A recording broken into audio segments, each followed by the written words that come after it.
This is how YouTube changed my life with less than 1,000 subscribers. If you knew there was no chance of failing, why wouldn't you start? When you have everything to gain and nothing to lose. Your YouTube channel could explode overnight, or your only viewer could be your mom for years to come. But I believe either way, there's no such thing as failing on YouTube. Hi, my name is Heather, and today I'm going to take you through the last 5 years of my experience on YouTube and condense the key things that I learned that aren't based on my subscriber growth. And after 5 years and 90 videos later, I can truly say YouTube has changed my life. It still has dramatically transformed my work ethic, my self-esteem, my career path, and my life. If you've ever considered even making a YouTube channel, I highly recommend that you just go for it. YouTube can change your life as well. But to give you all the context, I'm going to take you back to the very beginning. As a kid, I used to love the spotlight. My parents raised me to be fearless. And of course, I loved being behind the camera, singing, dancing, entertaining. Something started happening as I started going through middle school and into high school, which was that adolescent stage where I started becoming actually more timid and shy. I grew to learn what embarrassment is, what insecurity is. When I was younger, I felt so sure of myself. I had this childlike wonder and confidence that just seemed to fade a little bit more as I got older. Now, it wasn't about being creative and expressive.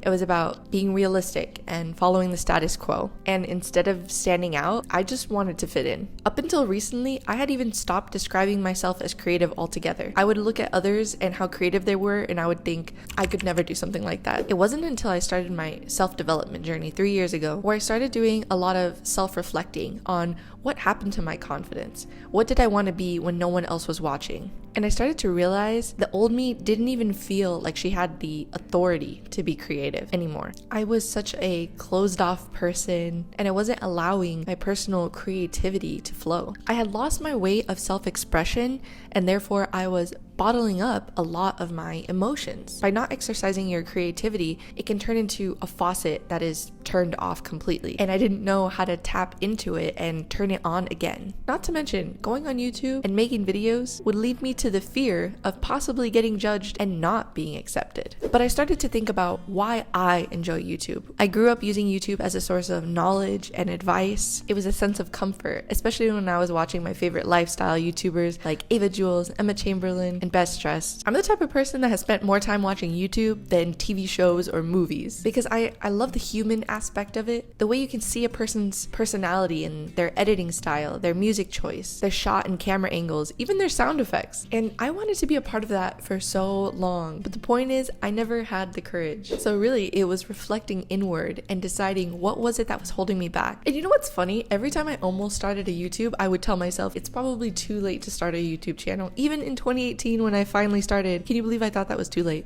I thought there's so many other creators out there. How the hell am I going to stand out? But that was me working on this competitive plane. I'm not competing with anyone else on YouTube, and neither are you if you got started. The only person you should be competing, quote unquote, against is your old you, the old videos you've made, and you'll see that that progress is something to be proud of just for yourself, not the way others have received it, not the number of comments or subscribers you've gained, but the level of skill and progress that you've made in your own content. And I'm here to tell you that it's definitely not too late. And my creative journey has been all over the place. This is not a linear project. The YouTube game is not one of short-term reward. And all this year, I really felt lost with what kind of content I wanted to make. And maybe you felt the same way. You're like, oh, I want to build a YouTube channel, but I have so many hobbies. Like, I like to do this sport, or I like to do this hobby, but I like this editing style, or I don't have this camera. There are so many things that could be holding you back. Like, for example, one thing holding you back could be that you don't feel like you're pretty enough or thin enough or living in the right place to get started. And I stopped caring about that when I realized a lot of the creators that I watch, I couldn't care less if they were recording from like inside a shoebox. I would still like them for their personality. So it's about the message, the personality, and the vibe. So why am I judging myself so harshly? Why are you judging yourself so harshly when the right tribe will come to you? But I feel like my channel is a testament that your content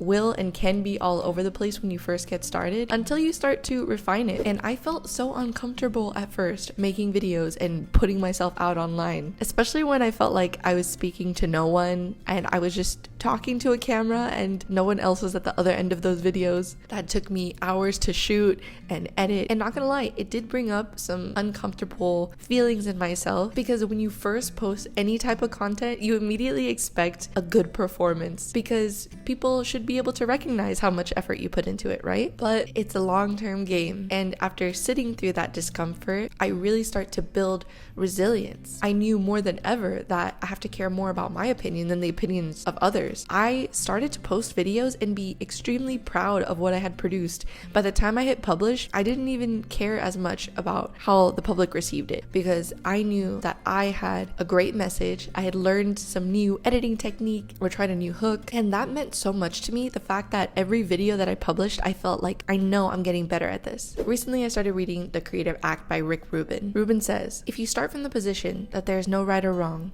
no good or bad, and creativity is just a free place with no rules, it's easier to submerge yourself joyfully in the process of making things. We're not playing to win, we're playing to play. And ultimately, playing is fun. That's really been my guiding light. We should be creating for fun. My why for doing this is to bring back that childlike wonder, reconnect with my creativity that I feel like I lost for so long, like a freaking macaroni ugly art that my mom would still hang up on the fridge. I wanted to be proud of my work. And it made me feel so courageous. Like if you told me I would have made 50 videos before I'd ever start feeling really confident in my work, I would feel like, wait, I cannot do this. But 90 videos later, I can now say, I'm starting to get the hang of this. So in that case, why not start now? Why not start your first out of your 50th video or 90th video? Time is gonna pass either way.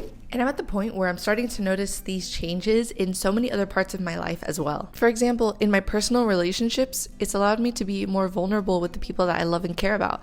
People have come up to me and said that they didn't know I'd gone through those life experiences and that I could and should be more open with people. I need to allow those expressions to flow. And I embrace the fact that I'm not perfect. If anything, I've learned that you can connect with the human experience of being imperfect. And there's so many other hurdles that you have to get over. Like for example, I used to hate the sound of my own voice. But then later, as I started to refine my skills, I would get surprised at my wise words. Not to mention, video has helped me recognize beauty in myself as I've watched myself grow and age. I stare fondly at these wholesome moments that I've captured, and I'm so glad that I have them. And other than creating, there's also the actual product of the video itself. Seeing the final product brings such a deep sense of fulfillment, because I look at the life like, wow, that is my life that I get to live. I capture all of the seemingly mundane moments on camera. I learn about myself and I get to see myself from an outside perspective, and that makes me so grateful for the life that I get to live, the meals that I get to eat, the company that I get to enjoy. Those are things that seeing them captured on camera brings me such warmth, and I'm so glad that I am documenting my life.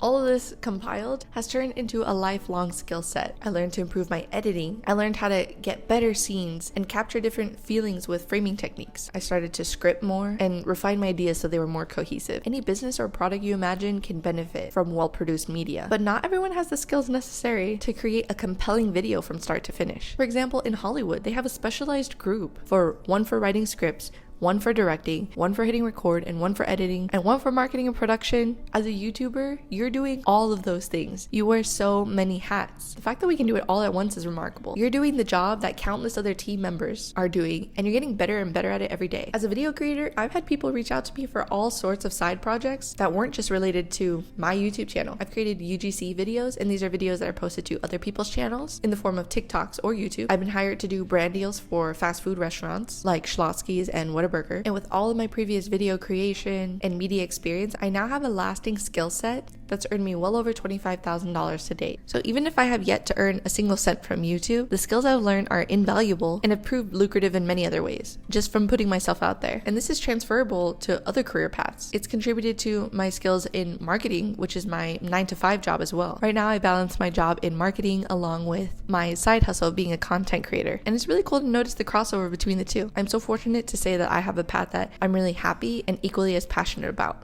I've always had the desire to start a YouTube channel. And if If you're watching this and you felt the same way, I hope that this encourages you to get started. If you've ever felt that gnawing feeling, that drive to get started, you should do it, because most people that have a dream never listen to that inner voice because they're too scared of failure. I believe that even if your YouTube channel doesn't blow up at the rate of your dreams, there's no such thing as failure. You have so much to gain from starting and everything to lose by letting another year go by that you don't get started. You're robbing the world of your creativity and your unique perspective that the world can benefit from. So I hope this inspires you to get started. Do it for you, because it's absolutely never too late. Thanks so much, and comment down below if you're finally going to get this YouTube channel started at the end of 2023 or the start of 2024. I'm rooting for you. Thank you so much, and I will see you in the next one.